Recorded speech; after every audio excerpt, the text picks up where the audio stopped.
Hi everybody, and welcome back to Lost Genre Reddit, Am I the A-hole? This one's from user TA Sunheart. Am I the a-hole for not financially helping family and friends, despite being able to? My son Nick was born with a congenital heart defect 17 years ago. It required a $60,000 surgery in Israel if he was to survive past 12 months. I spent the first 3 months of his life running around, begging people and searching for money. My parents gave us $100. They had well-paying jobs and guaranteed state pensions. When I asked my brother for help, he mumbled something about needing to save for his daughter's college. She never went, by the way. Anyone who met her could have told him that much. They did take regular vacations overseas, though. My department of 40 people at work donated $30 and a card. At one point, I was seriously searching for ways to sell my kidney and liver. My in-laws sold their apartment for $35,000. My best friend gave me another $7,000, which was all he had. Accepting his help was one of the few times I cried in my adult life. I sold my car and every piece of furniture and electronics that wasn't bolted to the walls. My in-laws moved in, and we've spent the next 5 years living together. 5 people, crammed into a 2-bedroom. Surgery was a success. As fate has it, I started a hustle and it took off. After years of hard work, I moved our HQ to a Central European country to be closer to EU clients. Even discounting for about 2/3 of my wealth that is tied up in the business, I am a multi-millionaire. My in-laws now have a 4-bedroom house. We pay for them to go on vacations 3 to 4 times a year, or did before 2020. My son is a hard worker who makes me a very proud father. I can't say that I hate those who didn't help me back in the day. Hate is a strong word. Rather, I feel like I've learned my lesson and don't expect anything from them. I don't invite my parents for visits. They are welcome to pay for their flights and hotel room, but I won't cover their expenses like I do with my in-laws.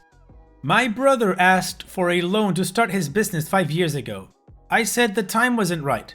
2 months ago, his daughter got into a car accident, drunk driving. Nothing seemingly life-threatening, but a lot of nasty scarring on her legs that require costly cosmetic surgery. I suggested he looks into downsizing as I am focused on helping my kids get a good education. Old co-workers who wanted to join my business once it took off were told to apply through the regular process. Except for my best friend. He's been my partner from the start, and I sleep better at night knowing we've got each other's backs.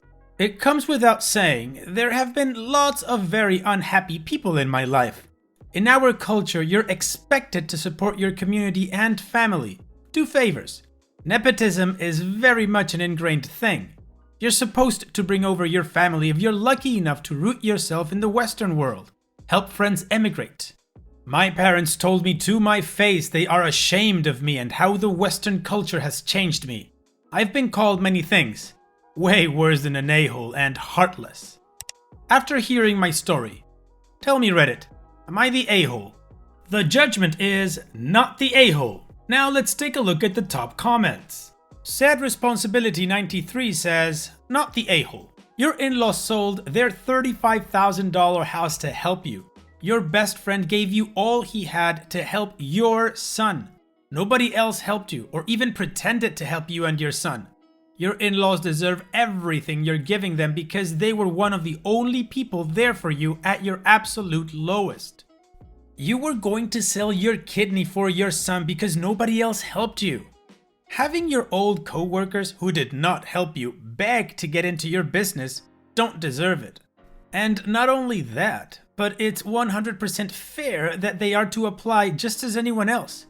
Your parents are just angry at you for not sharing your success. If you can't handle me at my worst, then you don't deserve me at my best. That goes for you and your son in relation to the rest of your family. Not the a-hole, but your parents and old co-workers certainly are. OP responds, ha! This is probably the first time the "can't handle me at my worst" phrase made any sense to me. Thanks for putting a smile on my face. Highway Girl 2004 says, not the a-hole. But know that by not helping them when you're able, you're doing exactly what they did all those years ago. Will you be happy being that person? Will it make you feel better knowing your niece will suffer in order to teach your brother a lesson?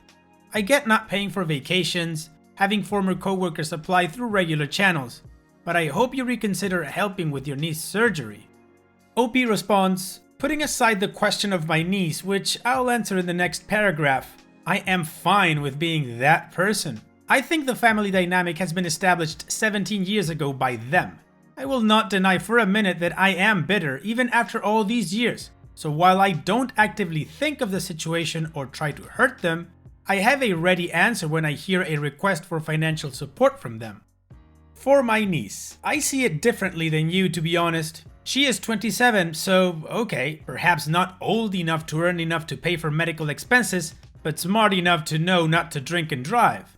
And her parents live in a 3-bedroom by themselves. Why not sell and move further away from the city center to help their child? I see it as this is their child and their responsibility. If they don't fix it, it's because they don't want to, not because I didn't help. Pumpernickel says, not the a-hole. Quote, in our culture, you're expected to support the community. End quote.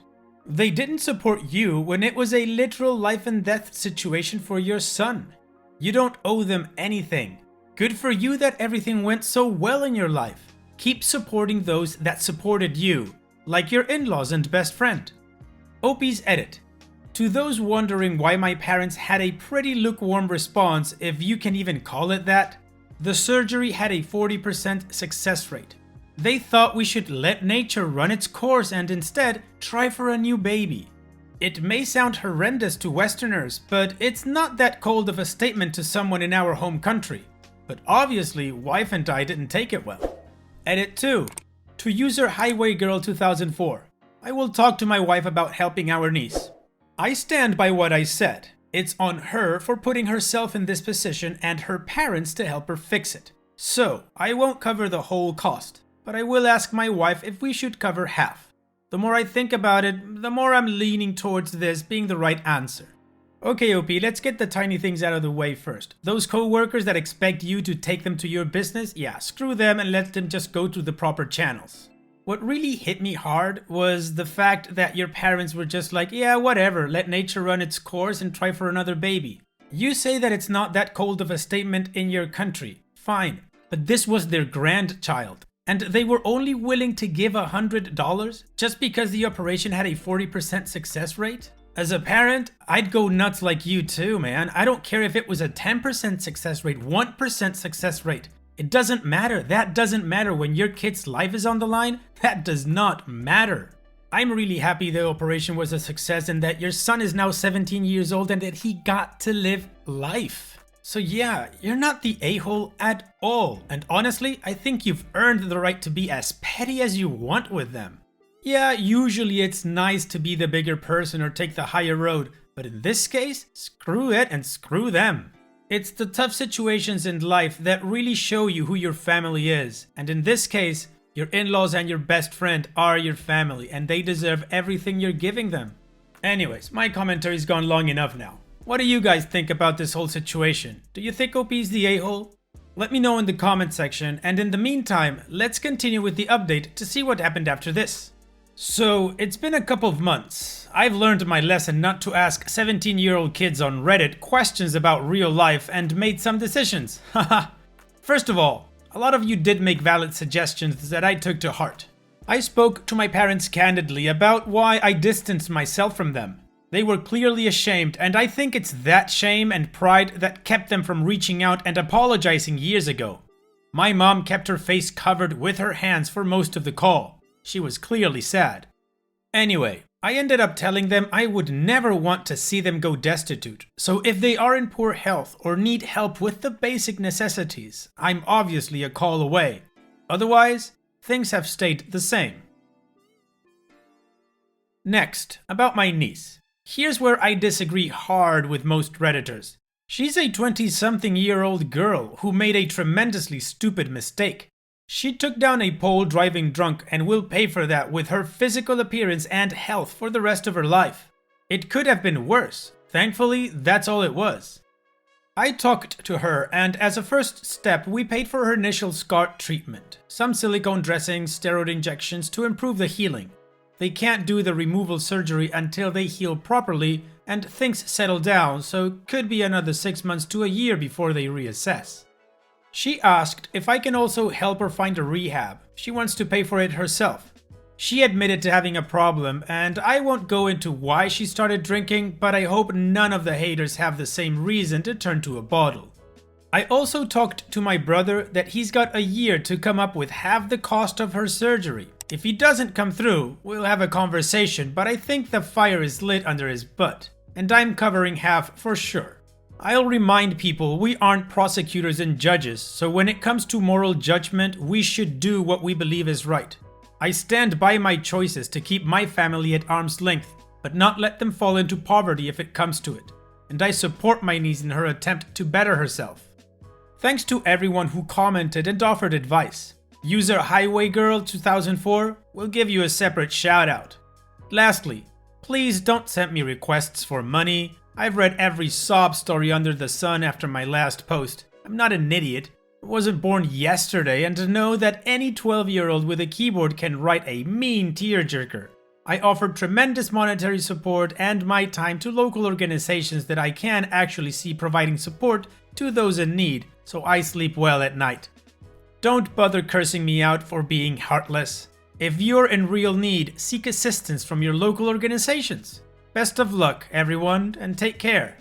Well, OP, you seem like a real level-headed guy and look at this thing logically. You won't let your parents go destitute, which, is a good thing, but you're also not gonna give them everything after what they did. You don't owe them anything.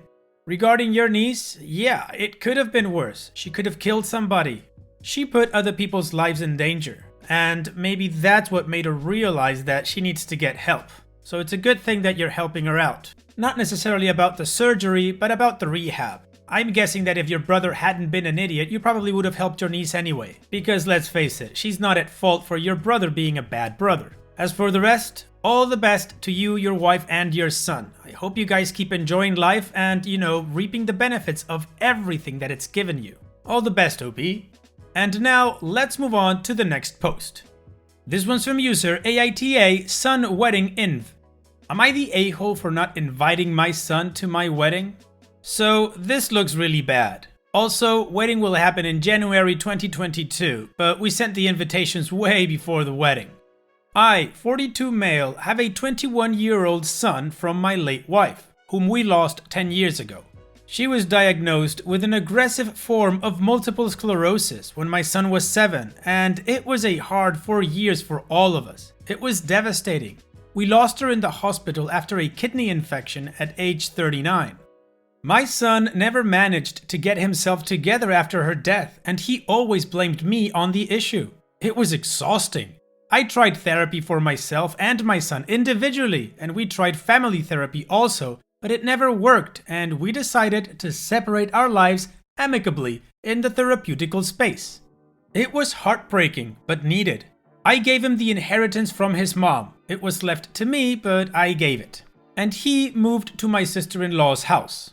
She was very understanding, and she became his sole parental figure basically. We only talked from birthdays to birthdays and saw each other at holidays. I also paid child support to my sister-in-law, which she made a savings account for him. She was the most understanding and the only supportive people from both sides. Mother-in-law never liked me, and father-in-law was lost way before me and my wife met. My parents disowned me for giving our only heir of the family to my sister-in-law. Luckily, I did not see my family that much before all of this. We had a superficial relationship due to me being married to a woman and having a grandchild. I am bisexual. My siblings are also really problematic and rude. My late wife also hated my parents when she saw their BS. 4 years ago, I met a guy in my sister-in-law's birthday party. It was an adult party and my son wasn't there. We clicked and the night ended in my bedroom. My sister-in-law was really happy and played the wing woman in the whole process. My son was civil, but he did not like to engage with us, so our routine continued. He is like, "You can do whatever you want, just leave me alone." We were not planning to get married, but I got COVID from the workspace and I returned from the door of ICU, so I said, screw it, and decided to propose. He said yes, and we are currently planning a 4-day extravaganza. We sent the invitations from now, and after a talk with my sister-in-law and partner, we decided not to invite my son. Well, her side of the family did not take this news well. Also, my fiance's family is also angry with my decision. They say that even though we are estranged, weddings can mend things together and we can start to have a relationship again. I don't have that kind of hope anymore. Sister-in-law is with me in the issue and my fiance left the decision in my hands. I don't know what my son thinks because he definitely knows the news from my Instagram account. He never called or texted me about the issue. Am I the a-hole? The judgment is you're the a-hole. Now let's take a look at the top comments. 9OKM says, you're the a-hole. Send an invite. If he chooses not to come, that's okay, but he should at the very least be welcome. OP responds, that makes sense. I might do this. NoLong5784 says, quote, my son never managed to get himself together after her death, and he always blamed me on the issue. End quote. So this statement is kind of telling. Your son was 11 when he lost his mother, and for 4 years prior, he was probably trying to figure out how to handle her diagnosis and subsequent death. As a child. Therapy helps, but it can only do so much. Then you shipped him off to his aunt, which I'd guess made him feel alienated from you even more. You're allowed to have the wedding you want, but don't put all the blame on your son and what you consider his lack of ability to get himself together, whatever that may have meant at his age. You are the parent. He sounds like he may be emotionally stunted from what happened. If you have no intention of ever working through things, sure, cut him out and live your life. It honestly sounds like he may be better off without someone who doesn't seem to really care. The fact that you can even think about not including him or even talking to him yourself, he had to find out through social media? You're the a-hole. Pizza Martini says, you're the a-hole. I'm so confused why you went to being a birthday and holiday only parent. You literally just gave up on being a dad. How the heck do you expect to ever have a relationship with your son if you don't try? You are such an a-hole. OP responds, it was a mutual decision, to be honest. He wanted to minimize contact. I wanted to maintain it. So we came to an agreement. He was 15 at the time when we decided to separate our lives. I basically gave up, and if he reaches out, I am willing to go the way, but I can't do this anymore. I agree with the commenters, OP. You are the a-hole. What I got from your post is that you gave up on your son because the way he grieved his mother was just too much for you, apparently. I'm very sure it must have been hard for you as well, and you were grieving too, of course. But you're the father. You were supposed to be that kid's main support system. And my apologies, but I really don't know what to do with this thing that you call an amicable agreement where you basically abandoned your kid. I'm not saying 15-year-olds can't make decisions, but in the case of your son, he spent more than half his life with a mother in deathbed and then grieving that same mother. While at the same time, the father apparently didn't care much to help him out and gave up on him. How do you think that's gonna impact his decision making regarding this point in particular? He was your son. But yeah, what do you guys think about this? Let me know in the comment section, and now let's move on with the update to see what happened after this. Well, I sent him an invite after what was told here, and he got back to me with a letter. A letter which included so much that explained a lot of things. Turns out, my late wife left my son a letter to be opened when she died, about me. It said that she left him some cash for when he was 18, but also there was more. She wrote in the letter, I don't know what was the reason I loved your father and that led me to have you, but I don't regret it. Please do not have high expectations of your father. It was something unique between us, and do not blame him or yourself if he can't be a dad as you deserve. He is not like you or me. He is different. He might not love you the way you think, but please trust him. He will think of you first rather than of himself, even if it is painful for you. Your auntie will always be there for you if your dad fails you. Probably will. I know I failed you and I am sorry. I wish I could be there at your adulthood. Your aunt will always be there for you, and there are a lot of good people in the world. Goodbye, your mom. He continued in his letter. I knew you weren't father material, and that is why I never pushed that narrative on you after I was 15. You made me grow up so fast, but my aunt and my friends were there for me. I know you are different and you don't feel like us, but that is okay. I am so happy for your marriage and I wish to be there. You aren't a good dad, but you are a good person. Say hi to your significant other from me. With love, son. I felt something. I don't know what it is, but I felt something good. Also, all of you were right. I decided to go to a therapist and he thinks I have antisocial personality disorder. He says it might explain why I'm so detached from the world and we are currently working on it. My fiance and I are still planning our marriage as it should be. We hope COVID resolves anytime soon and we can get married happily in a COVID-free environment. Oh, OP, you know what? I also felt something with this update. I felt like it was just self-serving BS. How convenient that your late wife left a letter for your son which he did not reveal to you up until this point. In which, of course, she clears you of everything because, you probably will fail. And she failed too? How did she fail? Honestly, I did love that great detail of goodbye, your mom. And then moving on to your son's letter, where he clearly didn't want to have a relationship with you, but at the end he says he wishes he could be at your wedding. That you aren't a good dad, but you are a good person. I definitely don't buy that one. And also that he finishes his letter with love, son. He loves you. Call me skeptic, but yeah, I'm skeptic. The one thing I do kind of believe from this update is that you have antisocial personality disorder. Anyways, you do seem to have a future with creative writing, so good luck with that. What about you guys? What do you think about this update? Let me know in the comment section. And so we've reached the end of the video. I truly hope you liked it. If you did, leave a like. And don't forget to subscribe to reach our goal of 100,000 subscribers. Also, if you feel like chatting with others from this community, you can always join my Discord server and check out my subreddit. I'll leave the links in the description. And I'll see you guys in the next video.